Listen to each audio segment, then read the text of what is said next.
As cruzadas elas vão se dar do século XI ao século XIII. Então, ali de 1095 até 1270. Né?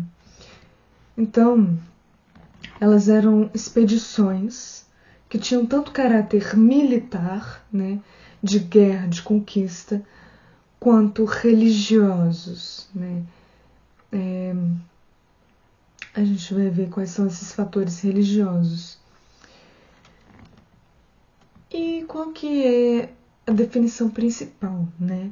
Os muçulmanos, eles estavam tendo um crescimento muito grande, tanto de poder quanto territorial, né? E a igreja, ela queria fazer esse contra-ataque ao avanço dos muçulmanos. Então a guerra dos cristãos na Europa, na Idade Média, ela vai se dar contra os islâmicos, né? E eles foram convocados pelo Papa Urbano em 1095, mas ela só vai ocorrer em 1096, um ano depois. Qual que era o objetivo? O objetivo principal é conquistar a Terra Santa, que é Jerusalém. Ora, a igreja, ela era a instituição mais poderosa da Europa. Ela estava ali no topo da pirâmide hierárquica, da pirâmide social.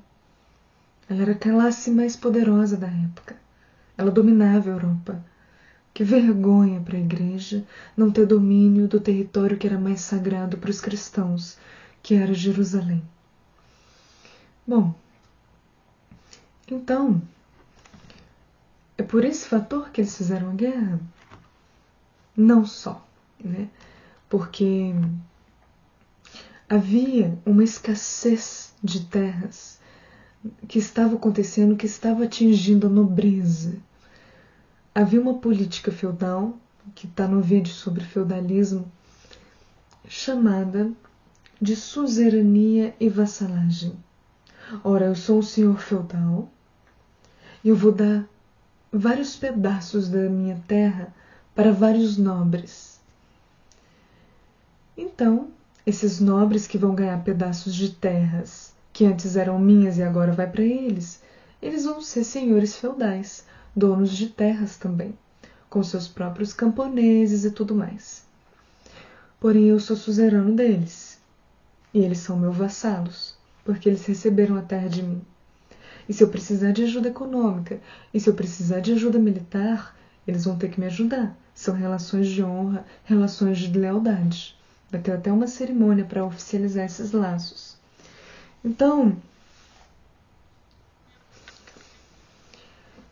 se tem escassez de terras, eu não vou ficar dando minhas terras para vassalos, para nobres. Mas eu vou ficar sem vassalos também, o que me deixa com uma certa insegurança.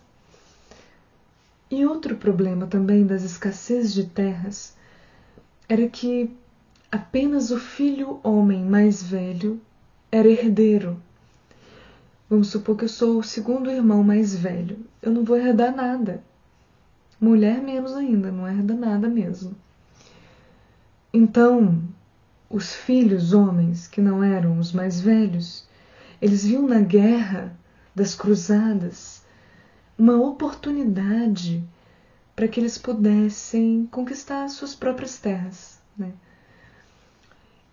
E a Guerra Santa ela vem também como uma oportunidade para que eles sejam como piratas terrestres e que eles saiam roubando, que eles saiam saqueando e pilhando por onde eles passem na Ásia, e o que não é muito nobre, mas foi o que aconteceu também, né? Outra questão vai ser a manipulação da Igreja Católica e também a tentativa de alienação mesmo, né? De um controle mental sobre a população para que eles fossem estimulados a lutarem nas cruzadas. Olha, qualquer guerreiro que lute na Guerra Santa vai ser perdoado de todos os seus pecados, porque a guerra tem uma causa santa, é uma guerra da igreja. Então essa guerra vai absolver todos os seus pecados. E muita gente que foi educada desde o nascimento dessa maneira vai se iludir nessa questão, né? Na Baixa Idade Média.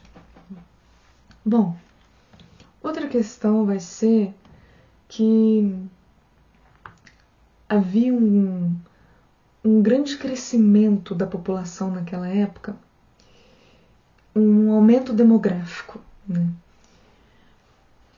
E qual que era o problema? Era um fator se relaciona com o outro.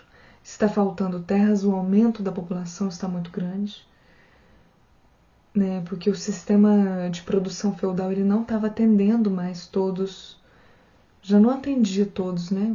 Mas estava piorando. Então a igreja pensava, ok, a gente perde a guerra, e mesmo se a gente perder a guerra também,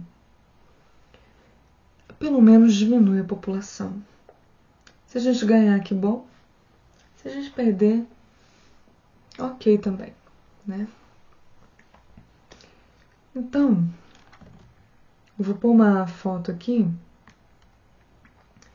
E essa foto é a foto dos cavaleiros, mais relacionados aos cavaleiros templários. Nota-se que eles têm uma cruz como símbolo, a cruz vermelha. Por isso, né, o nome cruzadas, que remete à cruz. E a cavalaria é uma grande característica, as lanças, as espadas longas, uma armadura para uma proteção mais intensa, né, para que eles possam lutar. E essa é uma característica muito forte das cruzadas. Bom, a organização e o comando da Guerra Santa, ela vai se dar pelo papado, né, pela igreja e também pela nobreza, né? E o Papa Urbano III, ele vai convocar para a guerra no chamado Concílio de Clermont. Então aqui está a foto do Concílio de Clermont, do papado reunido para convocação para a guerra mesmo. A primeira guerra, ela é a guerra dos mendigos. Ela não é a primeira cruzada oficial, porque ela não teve o apoio da igreja, teve pouco apoio da nobreza, porém a igreja não impediu que os mendigos fizessem essa cruzada, né? Então foi chamada da Cruzada dos Mendigos, eram cerca de 30.000, liderados por Pedro o Eremita, né? Que era considerado um fanático religioso, né? Ou um alienado ali por toda aquela questão da igreja, né? E um nobre perguntou a Pedro: como você vai vencer essa guerra, Pedro? Você não está preparado, não tem estrutura para isso? Como que você acha que você vai vencer dos muçulmanos? E Pedro respondeu: a fé é a minha arma, e eu tenho a cruz como espada e a Bíblia como escudo. Mas adiantou? Não adiantou, né, gente? Porque eles foram mortos antes mesmo de chegar na Terra Santa para conseguir lutar por ela, né? Eles foram mortos no caminho, na Ásia, né? Então aqui tem uma foto de Pedro, o eremita, né? Convocando a população para a Guerra Santa. Então aqui nota-se bastante essa alienação, né? nós vamos ser absolvidos dos nossos pecados, vamos purificar a nossa alma, ter um espírito mais nobre, nos libertarmos dessa condição de miséria em que nos encontramos e tudo mais.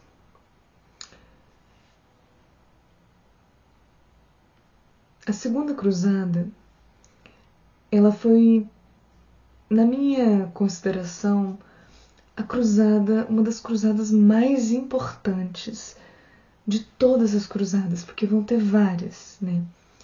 É chamada de Cruzada dos Nobres, ou Cruzada dos Senhores. E nessa cruzada, a maior conquista dessa cruzada foi que nessa cruzada eles conseguiram conquistar a Terra Santa. Eles conquistaram Jerusalém, né?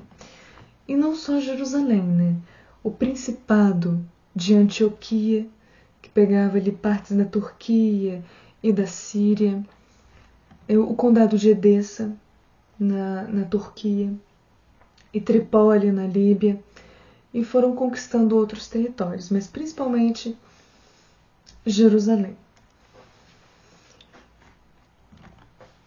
Um outro fator muito importante que não pode ser esquecido é que foi na Segunda Cruzada dos Nobres que nasceram ordens militares, né? As ordens de cavaleiros. Então, os cavaleiros templários, que eram seguranças do Templo de Jerusalém, os cavaleiros hospitalários, que vão ficar ali em certo momento na Palestina e vão auxiliar os feridos e os doentes que estavam peregrinando até a Terra Santa, e não só, né? E os cavaleiros teutônicos, que vai ser a nobreza germânica ali. Então vão ter muitas ordens, eu vou falar delas posteriormente. Bom, os muçulmanos logo reconquistaram de volta o condado de Edessa, na Turquia, e aos poucos os muçulmanos vão conquistando de volta tudo que eles perderam. Então, tão pouco os cristãos conquistaram seus territórios, que vão ser chamados de os reinos latinos, os reinos cristãos, logo eles vão perder esses territórios novamente para os muçulmanos, que vão reconquistar esses territórios. Depois a gente vai ver os fatores por que esses fracassos militares ocorreram, alguns fatores. Já a gente chega nas consequências. Bom, aí então vai chegar a Terceira Cruzada. A Terceira Cruzada é a Cruzada dos Reis. E ela vai ser capitaneada por Frederico Barba-Ruiva e com uma participação especial de Ricardo Coração de Leão. Frederico Barba-Ruiva, imperador do Sacro Império Romano Germânico, e Ricardo Coração de Leão, rei da Inglaterra. E eles poderiam até ter em mente conquistar a Terra Santa novamente, mas eles não vão conseguir. Mas não quer dizer que essa Cruzada dos Reis vai ser um fracasso total. Porque nessa Cruzada dos Reis, a conquista que eles vão ter é o direito de visitar a Terra Santa. O líder muçulmano vai dar a eles o direito de peregrinar até a Terra Santa. Pelo menos, né? Pelo menos. O líder era chamado de Saladin, ou Saladino. Ele era um importante líder muçulmano, né? Que ele havia conquistado já a terra de Jerusalém. Ele conquistou muitos territórios como a Palestina, o Iêmen, o Iraque, entre outros territórios. Ele era um grande chefe militar, sultão, se tornou sultão do Egito, se tornou sultão da Síria. Então ele tinha grande liderança com os islâmicos contra os cristãos das cruzadas, né? E talvez ele dê esse direito aos cristãos de peregrinar até a Terra Santa para evitar dor de cabeça também, de conflitos e tudo mais, né? Porque poder militar para vencer os cruzados ele tinha, né? Foi muito poderoso. Bom, então vai se pensar assim, o objetivo principal das cruzadas é conquistar a Terra Santa, a Terra de Jerusalém. Esse objetivo agora se perdeu. Temos o direito de visitar a Terra Santa, de peregrinar até ela. E não convém tentar conquistá-la com o Saladin naquele local dominando, né? Então, vamos acabar com a cruzada agora? Nosso objetivo já foi conquistado? Mas a sede de poder, a ganância de poder, né? De domínio, de exploração, de conquista, não vai se esvair tão facilmente, né? Então a Quarta Cruzada, ela vai ser o grande roubo de Constantinopla. Ora, os nossos objetivos agora têm que se transformar. Em Constantinopla não há cristãos católicos. Em Constantinopla há cristãos ortodoxos. Há cristãos que não obedecem o nosso Papa. Eles têm o próprio Papa deles. Os ritos não são romanos. Os ritos são gregos. E eles têm costumes diferentes dos nossos. Portanto, são hereges. Portanto, Deus aceitaria que eles fossem perseguidos, para que a palavra da verdade, a palavra do que é certo, que é o catolicismo, seja realmente concretizado, né? Então, em palavras que podem soar como santas para eles, são palavras cruéis de perseguição, de intolerância religiosa, de intolerância cultural. Então, esses cristãos ortodoxos vão ser vistos como hereges, né? E vão ser perseguidos porque eles queriam conquistar Constantinopla. E por quê? Né? Quem vai financiar essa Quarta Cruzada? Vão ser grandes comerciantes, né, querendo poder econômico, grandes mercadores de Gênova, de Veneza, onde é a Itália, né, que vão patrocinar para que aconteça um grande saque, uma grande pilhagem, um imenso roubo da cidade de Constantinopla. E Constantinopla ela vai se tornar um gigantesco entreposto comercial daquela época no mundo. Um grande centro comercial. Porque até mapas antigos da época vai se notar que os pontos de chegada terminavam em Constantinopla. Porque era um centro imenso de comércio, onde pessoas de várias partes do mundo chegavam ali para trocar não só produtos, mas trocar conhecimentos, trocar saberes. Isso foi muito importante para o desenvolvimento do mundo na época. Bom, a Quinta Cruzada ela é um tanto quanto controversa, né? Ela é chamada de Cruzada das Crianças. Há um debate entre historiadores se ela realmente ocorreu do modo como foi dito ou se não, mas a Cruzada das Crianças ela teve como líder, né, em 1212 uma criança chamada Nicolas, da Alemanha, que tinha 10 anos de idade, e o Estevão de Cloy, que tinha 12 anos, era uma criança francesa. E, bom, a igreja falava que, lembrando que eles estavam sofrendo com a superpopulação, né? Então, eles falavam: os nossos guerreiros estão perdendo suas terras, eles não estão conseguindo vencer as batalhas, porque essa é uma guerra santa. E os guerreiros estão indo com muita ganância de poder e sombras em seus corações por conta dessa ganância por poder e dominação. Mas a causa é santa. Precisamos de corações puros, e que corações puros não seriam corações, como que eu poderia dizer de uma forma, que coração mais puro do que o de uma criança para uma guerra que é santa, para uma causa que é santa, que é pura. É uma contradição, porque a criança ela não era vista como pura, como inocente, ela era vista como um adulto em miniatura na Idade Média. Mas ela vai ter essa concepção de pureza porque favorecia eles naquele momento, né? Então vai ocorrer, né, como na foto aqui, essa cruzada das crianças. Só que as consequências elas vão ser desastrosas, né? Porque as crianças elas nem conseguiram chegar à Terra Santa, né?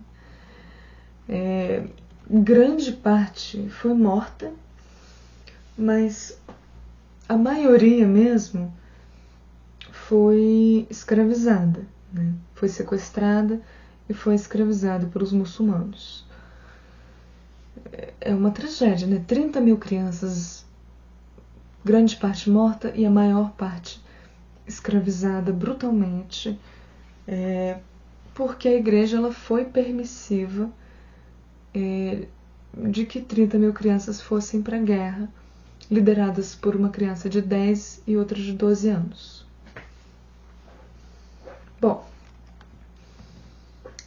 então vai haver a sexta cruzada, vai haver a sétima cruzada, nenhuma delas vai ter sucesso. A sétima cruzada e a oitava cruzada, o rei francês Luís IX, ele vai ser sequestrado, vai ser a maior bagunça, né? Ele vai ser sequestrado pelos muçulmanos e os súditos do rei francês vão ter que pagar o resgate dele, mas ele vai acabar morrendo de peste na Tunísia, né? A peste é assunto para um outro momento. Então, total fiasco as cruzadas, né? Tudo que havia sido conquistado se perdeu. Um grande fracasso militar, né? Então, por que esse fracasso militar aconteceu? Vão haver muitas questões, muitos estudos para tentar entender por que não aconteceu uma grande vitória dos cristãos. Bom, os cavaleiros, eles não costumavam criar raízes com a população que eles conquistavam, com o território que eles conquistavam. Não criaram raízes com o povo daquele local. Então, se os muçulmanos chegavam para reconquistar aquele local, eles não iam ter o apoio da população daquele local para auxiliar os cavaleiros cristãos a continuarem com aquelas terras. Então isso já foi um fator para que rapidamente eles perdessem as terras que eles conquistassem. Um outro fator que estava acontecendo na Europa, a chamada formação das monarquias nacionais, dos estados-nação. Então a Europa era dividida em cerca de 60 feudos, alguns muito pequenos, do tamanho de uma fazenda, outros do tamanho de uma nação. Só que ali estavam se formando monarquias, né? Vai se formar os estados-nação da Inglaterra, da França, entre outros, né? E isso é um assunto para um outro vídeo, para o próximo vídeo, como esse processo das monarquias nacionais vai se dar. Porém, isso também foi um fator para que as cruzadas se enfraquecessem. Por quê? Nessa formação das monarquias, das nações, uma nação vai começar a brigar com a outra para ter mais território. Esse território, nas fronteiras ali principalmente, na formação das fronteiras, vai haver muita briga. Então, os cavaleiros cristãos que todos estavam indo para a guerra, Agora os cavaleiros da França estão em guerra com os cavaleiros da Inglaterra. Isso vai enfraquecer muito as ordens de cavalaria na luta contra os muçulmanos. Vai ser um fator para o fracasso militar deles também. Bom, qual que vai ser a outra questão, né? É que a igreja ela não vai ser capaz de harmonizar e de equilibrar essas desavenças entre os Estados-nações que estavam brigando, né? Os Estados-nação que estavam em conflito. Bom, mas a principal consequência das cruzadas, a principal consequência vai ser positiva.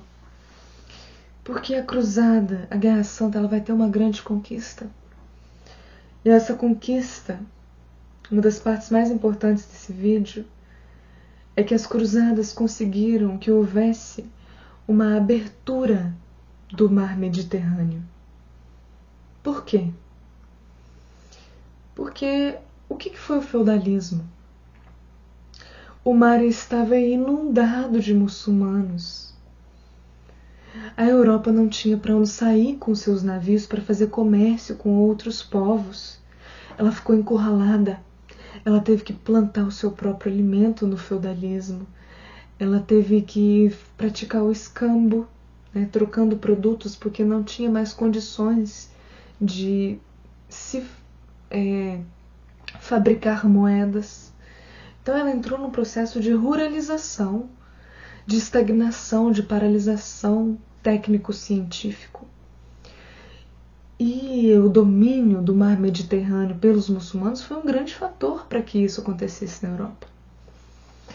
Então, quando os Cavaleiros das Cruzadas, por mais que houve todo esse fracasso militar, por mais que houve todo esse fracasso nas guerras, eles conseguiram que houvesse uma abertura no mar Mediterrâneo, para que assim a Europa pudesse pegar seus navios e conquistar terras e fazer comércio com outros povos e trocar conhecimento e trocar saberes e assim começar o seu renascimento urbano, o seu renascimento comercial.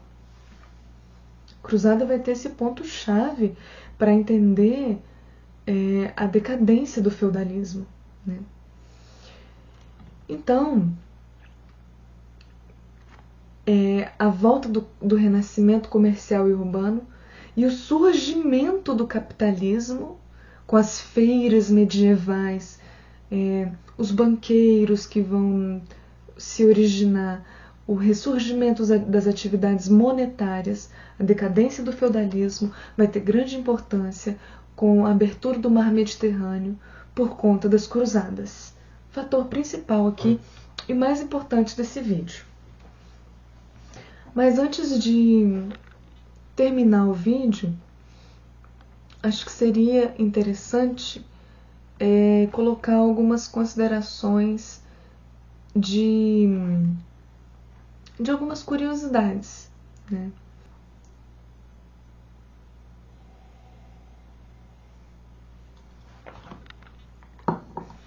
Bom,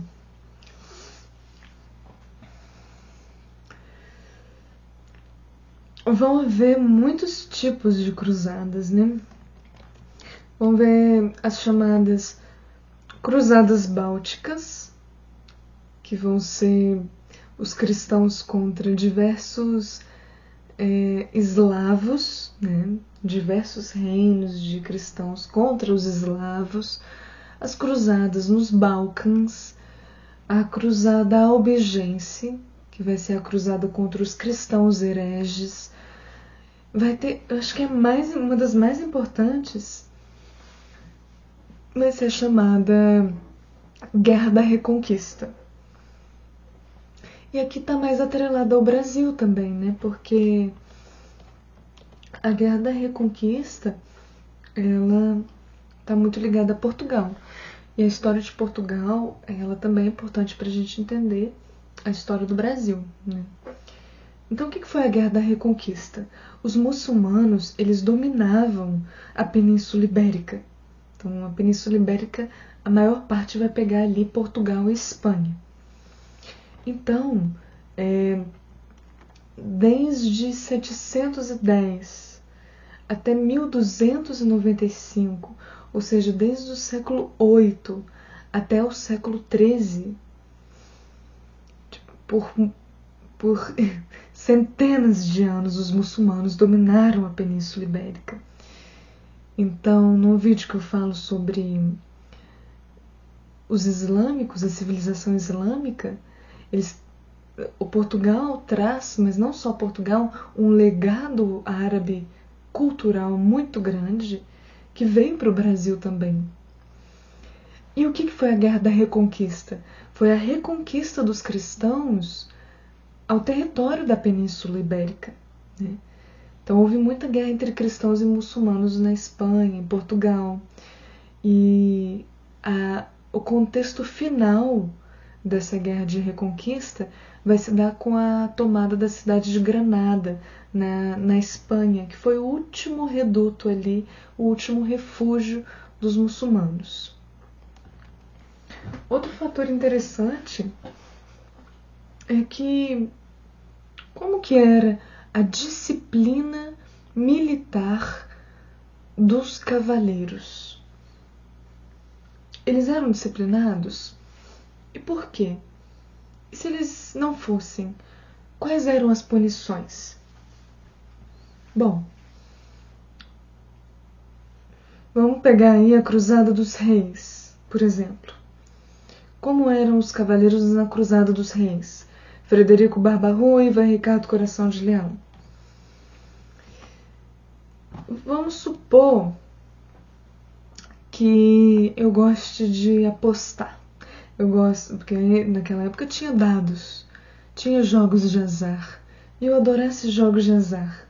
E fosse um nobre que estava indo para a guerra. Vício em jogo aqui não é permitido. Na verdade, nem se você não for viciado, só goste de jogar. Aqui é proibido. Jogos de azar, de modo algum. Jogos de dados, estritamente proibidos. Ai de você se for pego com um dado, hein? E também era proibido o luxo. Porque os nobres, eles não deveriam possuir luxúria. Eles deveriam ter uma mente centrada na causa deles, que era a conquista na guerra, né? Haviam muitos pregadores nas tropas para animar os guerreiros, né? Pregadores que vão falando: vocês estão indo para a guerra, vocês vão ser perdoados dos seus pecados, e essa guerra é santa e tudo mais. Haviam esses pregadores, né? Esses líderes religiosos em meio às tropas para ver se dava uma animada e uma alienação, né, nesses soldados. Bom, vamos supor que eu sou um cavaleiro e eu começo a xingar outro cavaleiro, companheiro meu. Se eu agrido verbalmente outro cavaleiro, eu vou ter que pagar em prata cada palavra que eu ofendi. Então, melhor nem ofender, né? Porque prata não é barato, né? Então, vamos supor que eu agrida um outro cavaleiro. O que acontece se eu agredisse esse cavaleiro? Vamos supor que eu dei um murro no estômago dele. Vou ser mergulhado 3 vezes no mar. Mas não é um mergulho qualquer. É um mergulho torturante. Então, assim, vou ser mergulhado uma vez, deixa um tempo lá, deixa sofrer, deixa sufocar, né? Se afogar naquele mar salgado, agonizante. Quando não estiver aguentando mais, sobe um pouquinho. Não dá tempo nem de respirar direito, mergulha de novo. Dessa forma que vai ser mergulhado 3 vezes. É melhor não ter que passar por isso. É melhor segurar a raiva e nem agredir, não é mesmo? Agora, se um cavaleiro agride o outro com a espada, a punição é muito pior. Porque uma agressão com a espada, ela é praticamente inadmissível. Agrediu com a espada? Bom, traz ele aqui. Corta a mão dele. Eu quero ver agora. Agora vai ter que lutar com uma mão só. Não tem mais mão para segurar escudo ou outra arma qualquer. Se vira para você lutar com uma mão só. Melhor que você não agrida outros com a espada novamente. Então, essa era uma punição muito grave também. Agora, e se um cruzado fosse pego roubando? Qual que seria a punição dele? Bom, a punição também não era nada legal. Se fosse pego roubando, primeiro se derreteria uma boa quantidade de resina, essa resina fervendo, o cavaleiro ele vai ser raspado na sua cabeça, né? O cabelo dele vai ser raspado para que essa resina fervente seja derramado em sua cabeça. Ou seja, ele vai sofrer queimaduras horríveis e depois eles vão jogar penas e penas de aves nesse cavaleiro, sofrendo a queimadura dessa resina na cabeça e com essas penas grudadas na cabeça dele, para que ele fosse ridicularizado e também sofresse uma tortura. E ele não só sofreria isso, mas seria abandonado numa praia qualquer.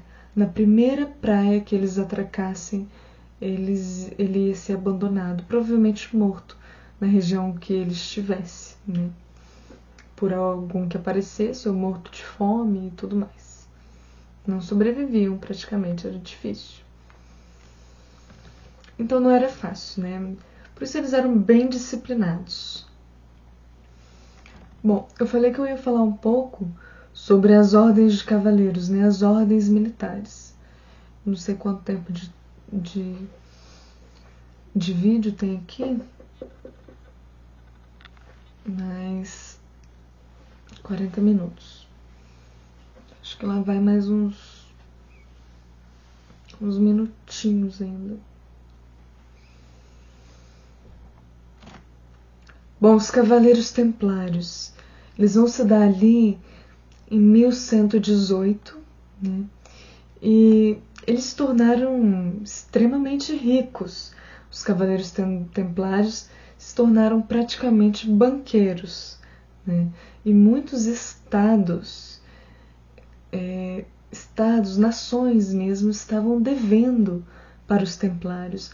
Imagina que ponto os Templários se tornaram tão ricos que haviam estados devendo para os Templários. Um caso desse era o rei da França, Filipe IV, conhecido como Filipe o Belo, que estava devendo para os Templários, o rei da França, né?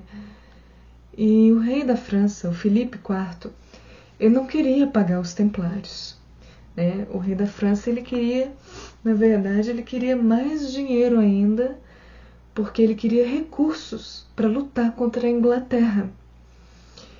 Então, o Filipe IV ele pensa: olha, os Templários estão me cobrando e eu não vou pagar eles não. Na verdade, o que eu quero fazer é tirar todo o dinheiro deles, mas eu vou ter que inventar uma trama aqui para que isso possa acontecer de uma forma legítima, digamos assim. E não era legítima nada, né? Mas Filipe IV,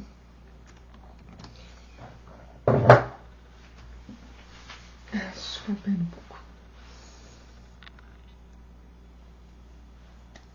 Filipe IV, ele vai planejar acabar com suas dívidas e se enriquecer tomando as riquezas dos Templários, né? Então Filipe IV ele começa a influenciar para que no papado seja, como que eu posso dizer?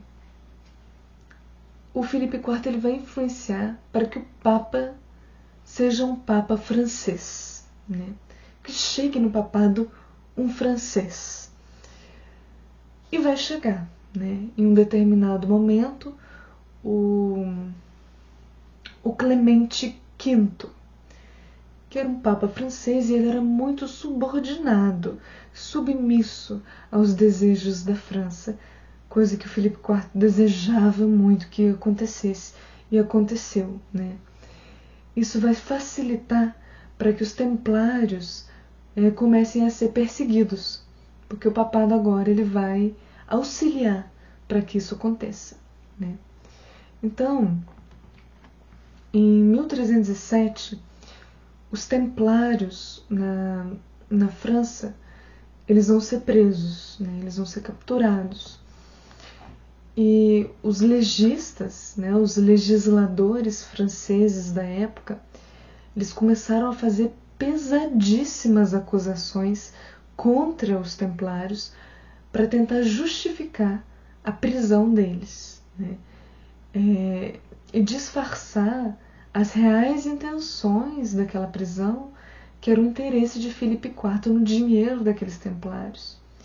Então Filipe IV, ele, com a ajuda dos legisladores manipulados por ele, Filipe IV ele começa a mobilizar a opinião pública, a opinião do povo, para que aconteça um grande processo de repressão em cima dos templários, para facilitar ele conseguir aquilo que ele quer, né? Então os templários eles vão começar a serem acusados de atrocidades, atrocidades que os templários não cometeram, né? Para que eles fossem julgados e o rei pudesse se enriquecer.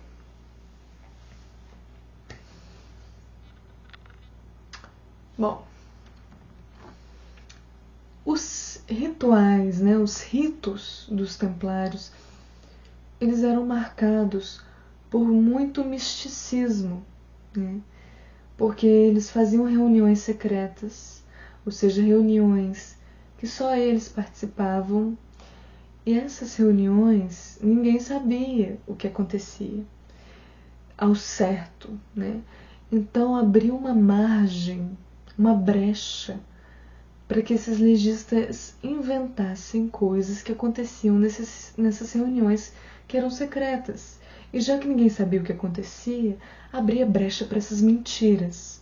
Não é que abria, mas os legistas fizeram com que isso acontecesse por estímulo do Filipe IV, né?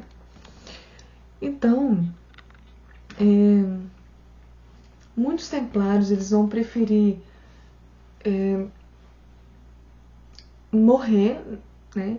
Sofrer atrocidades horríveis, torturas horríveis por muito tempo e serem mortos por isso, do que assumirem que eram culpados e talvez conquistarem sua liberdade.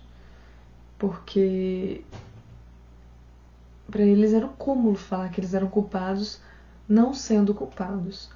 Vai acontecer de alguns templários que assumiram que eram culpados para poder serem livres ou ter uma pena mais branda, mais leve?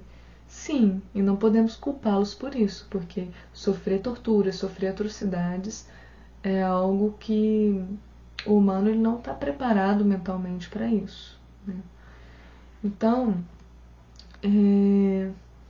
em 11 de maio de 1310, 54 templários eles foram acusados, né,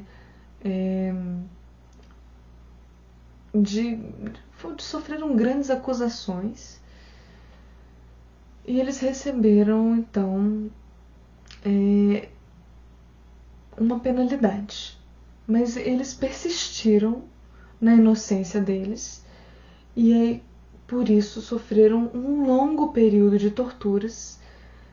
E quando eles viram que eles realmente, por conta de todas essas torturas, eles não iam falar que eram inocentes, eles foram queimados, esses 54 templários.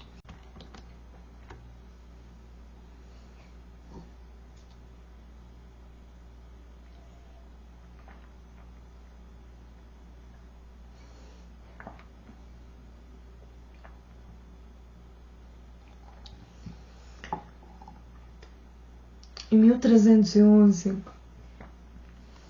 o Conselho de Viena, que vai tocar no assunto dos Templários, ele vai falar algo que está relacionado também, que vai acontecer um ano depois, que vai ser a chamada Bula Vox in Excelsis. Eu acho que a pronúncia é Bula Vox in Excelsis, algo assim, porque o V não é pronunciado no latim. O que vai ser isso? Essa bula da igreja e esse conselho, eles vão extinguir, acabar com a ordem dos templários, vai convocar todos os governos cristãos da Europa inteira para suprimir, para acabar com a ordem dos templários.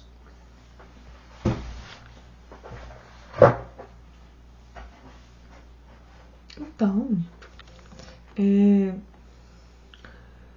mesmo desistindo da ordem dos templários, mesmo os templários desistindo de sua ordem, né, eles foram obrigados a que isso acontecesse, eles não deixaram assim, eles não acabaram de vez com a ordem, né? Eles continuaram a serem perseguidos, principalmente os grandes líderes, né? Peraí.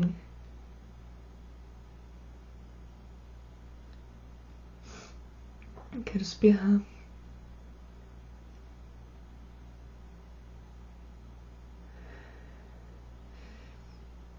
Não vou conseguir. O grão-mestre Jacques de Molay, né?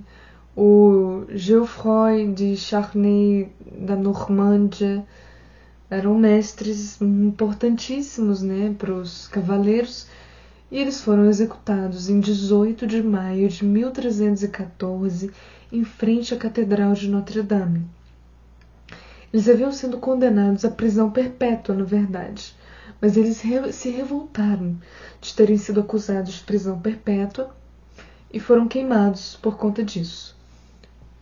Há um mito, né, que quando eles estavam sendo queimados, eles amaldiçoaram o rei francês Filipe IV e o Papa Clemente V, e os dois morreram naquele mesmo ano. Hoje associa-se os templários com as reminiscências maçônicas, né?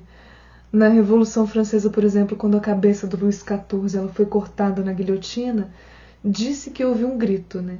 Jacques de Molay, estás vingado, relacionando a presença dos templários antigos, né, com a reminiscência da maçonaria presente ali na Revolução Francesa, nas ideias iluministas. Portugal, ele foi o único país, né, a única nação que se recusou a perseguir os templários, né? Então a maioria fugiu para lá. Então isso vai ser muito importante também na história do Brasil. Vai ter o surgimento da Ordem de Cristo. Então, o que era a Ordem dos Templários vai se transformar na Ordem de Cristo em Portugal e vai auxiliar nas grandes navegações lusitanas, nas grandes navegações portuguesas. Então, os cavaleiros templários portugueses, a Ordem de Cristo, ela vai se dar ali em 1319. Eles estavam presentes em Portugal desde 1122 e tiveram um grande papel na reconquista de Portugal sobre os muçulmanos, aquela guerra de reconquista que eu havia dito. Bom, eles construíram uma das principais fortalezas, chamadas o Convento de Cristo, né, que é um castelo mosteiro. Ai, que susto! Minha gatinha. Oi, Tina. Vou abrir pra ela, gente, peraí. Nossa, meu Deus, que carência.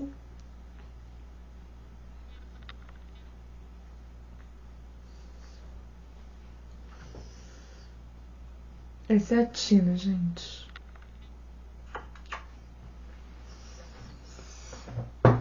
Tem nem espaço pra você ficar quietinho. Aqui é muito apertado. Eu tô na dispensa. Porque de madrugada, né? Às vezes fica falando barulho incomoda, né? Então eu fico fechada aqui pra não atrapalhar ninguém. Então por isso que às vezes eu não tô falando de forma muito enérgica por conta disso também. Bom, então construíram uma das principais fortalezas chamada o Convento de Cristo, que é um castelo-mosteiro em Tomar, né, inspirado no Domo da Rocha de Jerusalém, que hoje é patrimônio da Unesco. E, bom, se você for ver foto dos dois, eles não são parecidos, digamos assim, mas há inspirações e características ali que relacionam os dois, né? Bom, em 1415, Portugal conquista Ceuta. Ceuta é uma cidade que hoje é autônoma, né, espanhola, no norte ali da África. Vou colocar o mapa. E essa conquista de Portugal em Ceuta, liderada por Henrique o Navegador, e com grande participação dos templários, que eles vão ter um papel muito forte na conquista de Marrocos, por exemplo, né? Então, é o espírito das cruzadas na expansão portuguesa. Isso se nota muito também nas cruzes, né? Nas caravelas portuguesas. E os Cavaleiros de Cristo, os antigos templários, eles teriam direito a muitas terras conquistadas e direito a muitos lucros, né, na expansão territorial. Uma característica da força dessa ordem é a cruz vermelha, né, como eu havia dito, pintada nas caravelas portuguesas. Vasco da Gama, por exemplo, ele era membro da Ordem de Cristo. Ele chegou às Índias, o primeiro ali a chegar às Índias, e ele passou pelo Cabo das Tormentas, que quase ninguém conseguia passar naquele Cabo das Tormentas, que depois que Bartolomeu Dias passar pelo Cabo das Tormentas vai ser chamado de Cabo da Boa Esperança, né? Mares muito fortes, vento muito forte, ondas muito fortes, né? Que impediam que isso acontecesse. Vou colocar o mapa aqui. Aquela passagem ali do contorno do sul da África, né? Então Portugal ele tinha não só esse objetivo de dominação, de colonização de outros territórios, mas também de cristianização forçada, uma evangelização brutal dos territórios dominados. Então, o que é para um povo nativo, um povo originário de uma região da América, por exemplo, ser evangelizado à força, de ter que abdicar da sua identidade, da sua cultura, dos seus hábitos, da sua religiosidade, que é sagrada para eles? Então é uma sensação de morte, né, para esses povos, essa evangelização forçada, né, uma tristeza muito grande para os povos originários, para os povos nativos. Além do Tratado de Tordesilhas, né, o Tratado de Tordesilhas, vou colocar o mapa aqui, em 1452, não em 1452, né, mas além do Tratado de Tordesilhas, que dividia o mundo praticamente ali para Portugal e Espanha dominarem,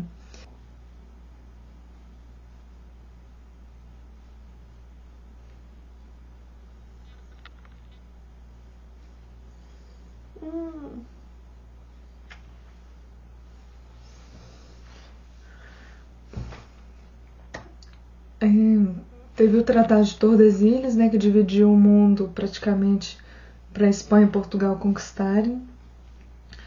Mas em 1452, com o Papa Nicolau V, houve a chamada Bula Papal Dum diversas, né, diversas, autorizando Portugal a conquistar as terras não cristãs. E o papado ele autorizou mesmo, né, subjugar e escravizar os sarracenos, os pagãos, os infiéis, os inimigos de Cristo por onde eles estivessem, né, qualquer um que não fosse católico. Então, não eram apenas ordens religiosas, mas eram ordens de nobreza, a ordem de Cristo, né. O símbolo da ordem de Cristo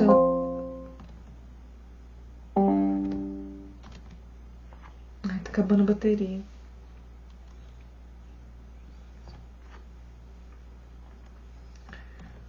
O símbolo da Ordem de Cristo está presente na bandeira da cidade de São Paulo, por exemplo, na nossa seleção de futebol. As ordens elas vão ser extintas em 1910, em Portugal, com a proclamação da República de Portugal. Mas em 1917 elas vão ser resgatadas novamente, 7 anos depois, como ordens de mérito. Né? Vão receber muitas condecorações, tendo a Ordem Militar de Avis como uma das principais condecorações portuguesas. Né? Eu vou parar o vídeo aqui. Eu vou falar da Ordem Militar de Avis depois, porque se acabar a bateria eu perco o vídeo aqui. Bom, a Ordem do Mérito Militar Brasileiro, por exemplo, ela tem o mesmo símbolo, porque é inspirado na Ordem Militar de Avis, que eu vou falar aqui. Na verdade, o nome completo é Ordem dos Cavaleiros de São Bento de Avis, que vai ser dali a partir de 1146, século XII. E eram baseados numa ordem cisterciense, né, baseados no preceito de São Bento, e, portanto, esses cavaleiros eles eram freis beneditinos, né, usavam mantos brancos e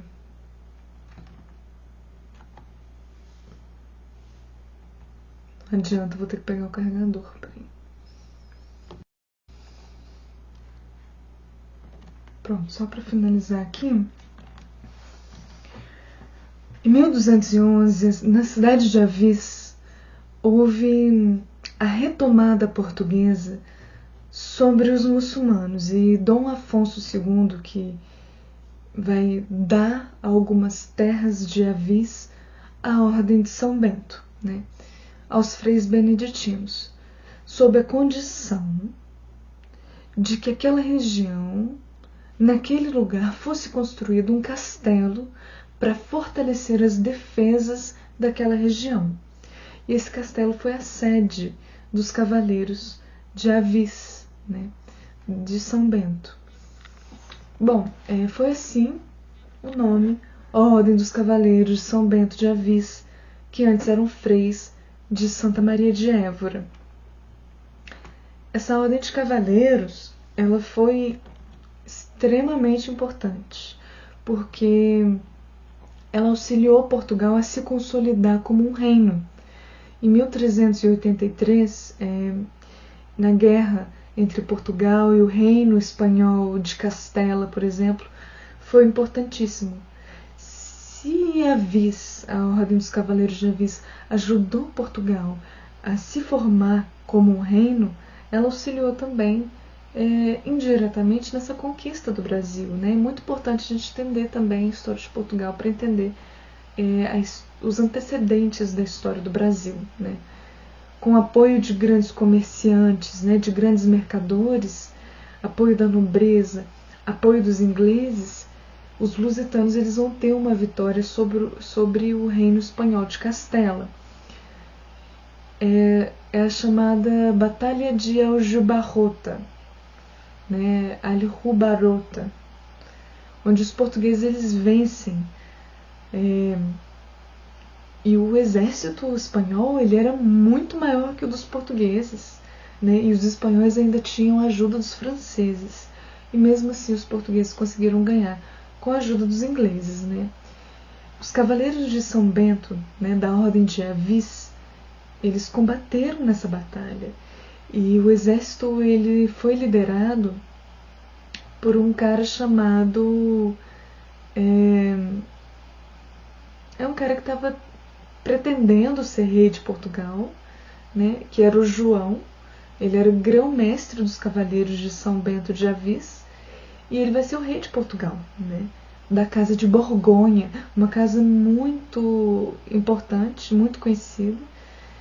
E aí vai começar a chamada dinastia de Avis em Portugal, que vai perdurar até 1580, né, depois até da conquista do Brasil. Vai terminar ali com a União Ibérica, a união das coroas espanhola e portuguesa, com a morte de Sebastião. Então a gente vai ver isso na história do Brasil posteriormente, né? Bom, os cavaleiros hospitalários, por exemplo, ou cavaleiros da Ordem de Malta, eles eram uma ordem soberana e militar hospitalária de São João de Jerusalém, de Rhodes e de Malta. Então existiam desde 1048. Eles existiam desde antes das cruzadas, os hospitalários.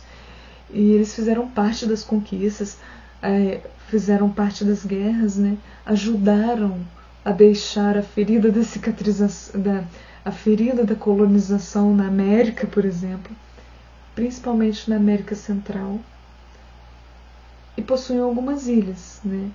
As ilhas da América Central que os cavaleiros hospitalários conquistaram: Ilha de São Cristóvão, Ilha de São Martinho, Ilha de São Bartolomeu, Ilha de Santa Cruz, né? E eles vão, como eu disse, auxiliar pessoas doentes, né, feridas, que estavam no caminho ali naquela época, né? Depois eles vão mudar de rumo. Vão ter também a ordem de São Lázaro, que é a ordem dos leprosos, que eles tinham cavaleiros que possuíam lepra, né? Eles eram cavaleiros hospitalários da Ordem de Malta e se tornaram cavaleiros leprosos da Ordem de São Lázaro por conta da lepra, né? E eles ajudavam exclusivamente os leprosos, né? Eles costumavam utilizar máscaras para tampar as deformidades das suas faces e também participaram nas batalhas. Eu vou colocar uma foto deles aqui.